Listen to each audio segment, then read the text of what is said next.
दर्शकों नमस्कार। मैं उपेंद्र यादव, आप देख रहे हैं वी न्यूज यूट्यूब चैनल में। हम आपका स्वागत करते हैं। इस सप्ताह की शुरुआत में कुछ मीडिया रिपोर्ट्स में दावा किया गया था कि भाजपा पिछले 11 वर्ष में इसकी सरकार की सफलताओं का जश्न मनाने के लिए एक कार्यक्रम के तहत घर घर में महिलाओं को सिंदूर भेंट करेगी। इसकी कड़ी आलोचना के कुछ दिन बाद पार्टी ने इस खबर को फर्जी बताया। वहीं आरएसएस से जुड़े स्वदेशी जागरण मंच ने माना कि चीनी सामानों का बहिष्कार प्रभावी नहीं हो रहा और आयात बढ़ा है। मंच ने स्वदेशी वस्तुओं के प्रचार और विदेशी वस्तुओं के बहिष्कार के लिए अभियान शुरू करने की बात कही है। आइए अब खबरें विस्तार से। भारतीय जनता पार्टी भाजपा ने शुक्रवार 30 मई को इस बात से इनकार किया कि पार्टी ऑपरेशन सिंदूर की सफलता को जन जन तक पहुंचाने की तैयारी के तहत महिलाओं को सिंदूर बांटेगी। पार्टी ने इस संबंध में प्रकाशित समाचार खबरों को फर्जी बताया। रिपोर्ट्स के मुताबिक यह खबर तब सामने आई जब भाजपा ने पिछले 11 वर्ष में अपनी सफलताओं का जश्न मनाने के लिए एक आउटरीच कार्यक्रम की घोषणा की, जो 9 जून को शुरू होने वाला है। इसी दिन प्रधानमंत्री नरेंद्र मोदी ने अपने तीसरे कार्यकाल के लिए शपथ ली थी। हालांकि पार्टी ने आधिकारिक तौर पर अपनी योजनाओं का कोई विवरण साझा नहीं किया है, लेकिन ये बताया गया कि महीने भर चलने वाले इस कार्यक्रम में केंद्रीय मंत्रियों और सांसदों सहित भाजपा नेतृत्व के पद यात्रा की योजना है, जिसमें अन्य उपलब्धियों के अलावा ऑपरेशन सिंदूर और जाति जनगणना पर केंद्र सरकार के फैसले पर प्रकाश डाला जाएगा। मालूम हो कि इस सप्ताह की शुरुआत में कुछ मीडिया रिपोर्ट्स में दावा किया गया था कि इस कार्यक्रम के तहत भाजपा घर घर में महिलाओं को सिंदूर भेंट करेगी और सरकार की सफलताओं को उजागर करने वाले पर्चे भी बांटे जाएंगे। हालांकि भाजपा ने इससे इनकार किया है और दैनिक भास्कर की एक खबर को सोशल मीडिया मंच एक्स पर शेयर करते हुए अपने आधिकारिक हैंडल से इसे फर्जी बताया है। इसमें लिखा गया है कि दैनिक भास्कर में प्रकाशित यह खबर पूरी तरह से झूठी और छल से प्रेरित है। भारतीय जनता पार्टी ने घर घर जाकर सिंदूर बांटने का कोई कार्यक्रम आयोजित नहीं किया है, न करेगी। विपक्ष ने भाजपा द्वारा सिंदूर बांटने की योजना वाली खबरों पर तीखी प्रतिक्रिया दी है। उल्लेखनीय है कि विपक्षी नेताओं ने भाजपा द्वारा सिंदूर बांटने की योजना की खबरों पर तीखी प्रतिक्रिया व्यक्त की थी। कांग्रेस प्रवक्ता रागिनी नायक ने इस खबर को पार्टी द्वारा अपनी राजनीतिक और कूटनीति विफलता को छिपाने का प्रयास बताया था। द हिंदू के अनुसार कांग्रेस मुख्यालय में आयोजित एक प्रेस कॉन्फ्रेंस में उन्होंने कहा, यह बहुत शर्म की बात है कि मोदी सरकार अपनी राजनीतिक और कूटनीतिक विफलताओं को छुपाने के लिए सिंदूर को ढाल के रूप में इस्तेमाल करना चाहती है।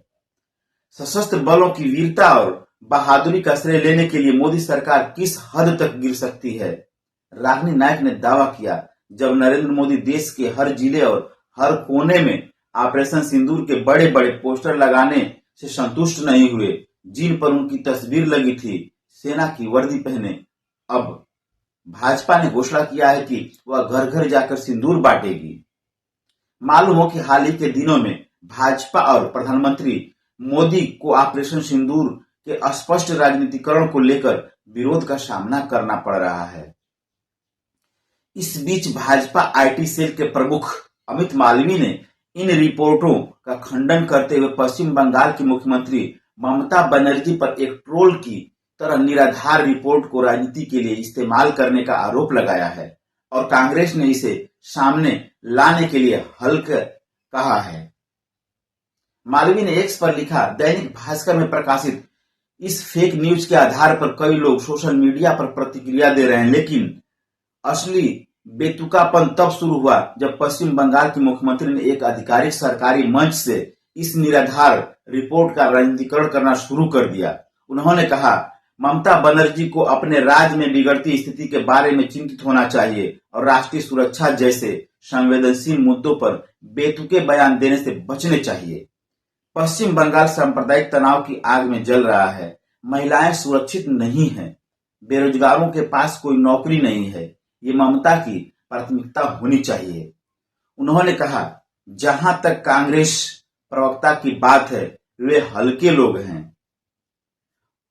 उनसे कुछ बेहतर की उम्मीद करना बेमानी होगा। हालांकि बनर्जी ने सीधे तौर पर यह पर रिपोर्ट का हवाला नहीं दिया था, लेकिन उन्होंने पीएम मोदी पर ऑपरेशन के नामकरण के साथ राजनीतिकरण होली खेलने का आरोप लगाया और कहा था कि वे अपनी पत्नी को सिंदूर क्यों नहीं देते। उन्होंने टिप्पणी किया, प्रधानमंत्री द्वारा ऑपरेशन सिंदूर का इस्तेमाल करके चल रहे हमले के खिलाफ किसी विपक्षी नेता द्वारा पहली सार्वजनिक निंदा थी।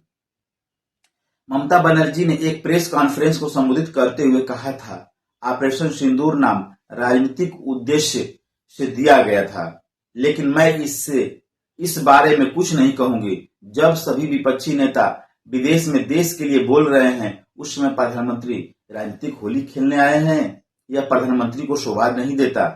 बनर्जी ने कहा, ऑपरेशन सिंदूर के बारे में हालांकि मेरे पास कोई टिप्पणी नहीं है। कृपया याद रखें कि हर महिला सम्मान की हकदार है, वे अपने पतियों से सिंदूर लेती है। पीएम मोदी किसी के पति नहीं हैं, पहले अपनी श्रीमती को सिंदूर क्यों नहीं देते।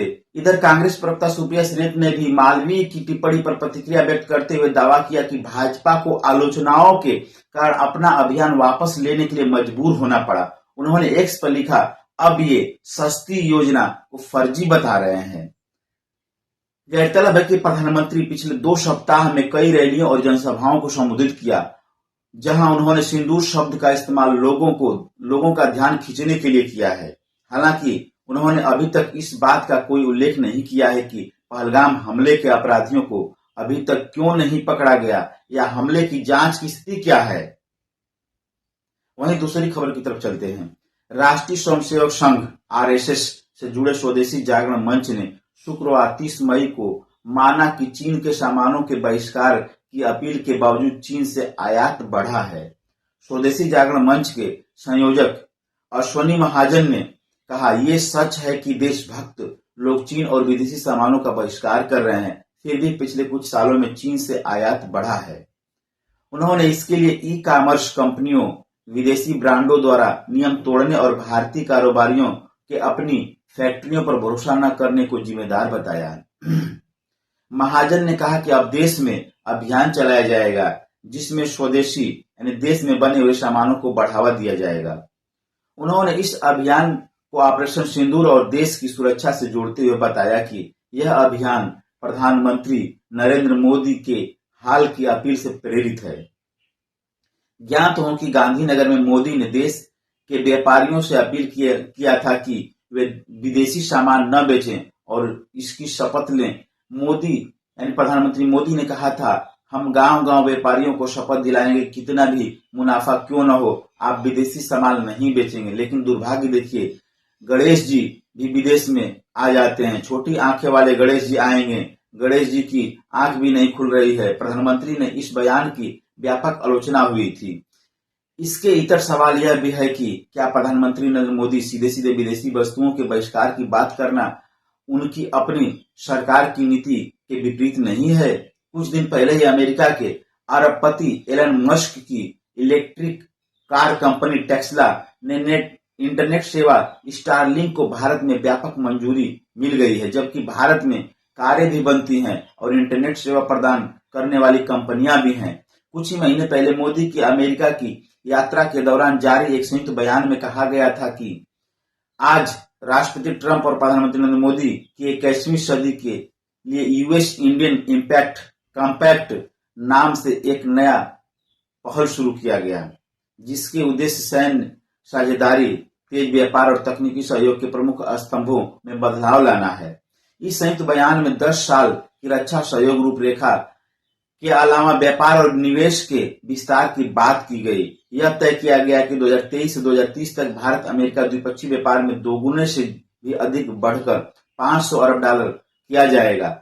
द वायर के एक लेख में राजनीतिक टिप्पणीकार संजय झा सवाल उठाते हैं कि क्या विदेशी सामानों का बहिष्कार इस लक्ष्य को हासिल करने में सहायक सिद्ध होगा। मोदी की इस राजनीतिक बयानबाजी को गंभीरता से लेना खतरनाक हो सकता है। वे अपने बयानों में लगातार असंगत और उलझे हुए दिखाई देते हैं, जिससे यह पता चलता है कि वे आर्थिक वास्तविकताओं की नहीं समझ रखते। उनकी रणनीतियां अक्सर कोई असली बदलाव लाने के बजाय अपने डगमगाते राजनीतिक आधार को मजबूत करने के लिए होती हैं। झा लिखते हैं कि प्रधानमंत्री द्वारा किए गए बहिष्कार के हालिया आह्वान को संजय के झा आत्मनिर्भर भारत के सैद्धांतिक विचार से अलग मान रहे हैं। वह बताते हैं, आत्मनिर्भरता के विचार से किसी को आपत्ति नहीं है, लेकिन इसके लिए देश को धीरे धीरे वैश्विक जुड़ाव से अलग होने के लिए तैयार होना होगा। आज का मध्यम वर्ग पूरी तरह से विदेशी वस्तुओं पर निर्भर है। कार से मोबाइल फोन तक, फ्रिज से लैपटॉप तक, दवाओं से खिलौनों तक। क्या हम अमेरिका को कह सकते हैं कि कोका कोला आज से भारत में नहीं पी जाएगी? जहां मौजूदा परिस्थितियों को रेखांकित करते हुए सवाल उठाते हैं, क्या हमारी फार्मास्यूटिकल इंडस्ट्री चीनी आयात के बिना जिंदा रह सकती है? यह शर्म की बात है। हमें खाद के लिए भी चीन पर निर्भर रहना पड़ता है, लेकिन पिछले एक दशक में इस असामान्य स्थिति को ठीक करने के लिए सरकार ने क्या किया? वह आगे बताते हैं कि मेक इन इंडिया पूरी तरह से फ्लॉप रहा और नोटबंदी जैसी मूर्खता ने छोटे और मध्यम उद्योगों को तबाह कर दिया। जब तक आत्मनिर्भरता के लिए ठोस उपाय नहीं किए जाते, तब तक प्रधानमंत्री कैसे इस तरह के कल्पनात्मक बहिष्कार की बातें कर सकते हैं?